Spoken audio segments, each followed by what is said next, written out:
आज इजराइल और ईरान की जंग का 11वां दिन है। दोनों ही देश एक दूसरे के हमलों से धधक रहे हैं। इजराइल और ईरान में तबाही मची हुई है।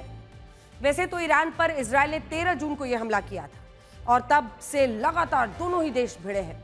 अब तो इसमें अमेरिका की भी एंट्री हो चुकी है, लेकिन पिछले कुछ दिनों से ऐसा लग रहा था कि जैसे ईरान इजराइल पर भारी पड़ रहा हो। कल अमेरिका ने ईरान पर हमला किया और इजराइल आज फिर से अपने पुराने रूप में लौट आया। आज इजराइल ने ईरान पर फिर से हवाई हमला किया है। इजराइल डिफेंस फोर्सेस का दावा है कि उन्होंने आज दोपहर को ईरान के कमांड सेंटर्स पर IRGC के ठिकानों पर हमला किया। IRGC का बासेस जो हेडक्वार्टर्स है उस पर हमला किया। इसके अलावा तेहरान के मिलिट्री ऑपरेशंस देखने वाली अल-बोर्स कोर पर भी हमला किया। थार अल्लाह कमांड सेंटर, सैयद अल शुहादा कोर के सेंटर पर भी हमला किया।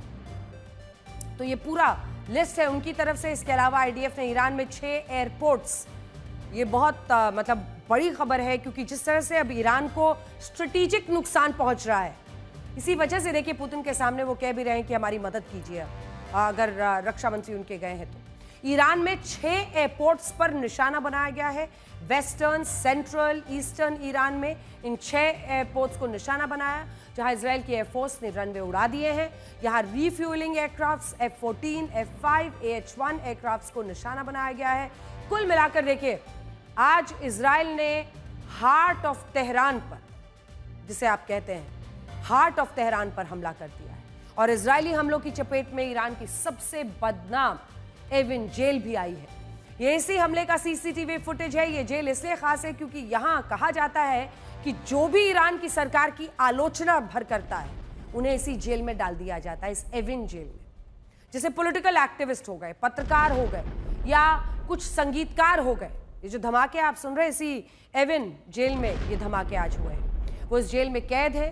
मानवाधिकारों का उल्लंघन यहां पर किया जाता है। यह आरोप हमेशा ईरान पर लगता है कि एविन जेल में जो भी वहां मौजूदा रिजीम के खिलाफ, आयतुल्लाह खामेनी के खिलाफ बोले, उन सबको इसी जेल में रखा जाता है और फिर उन पर ज्यादतियां की जाती हैं, मानवाधिकार उल्लंघन होता है। आज का सबसे बड़ा लेकिन जो हमला है ईरानी सेना की unit Islamic revolutionary guards core IRGC के हेडक्वार्टर्स पर रहा, जिसमें इजराइल का दावा है कि सैकड़ों सैनिक मारे गए हैं। इजराइल ने दावा किया कि उसने तेहरान के फिलिस्तीन स्क्वायर में लगी इजराइल डिस्ट्रक्शन वॉच को भी नष्ट कर दिया है और यह दिखाने की कोशिश है कि इजराइल के सर्वनाश का काउंटडाउन है।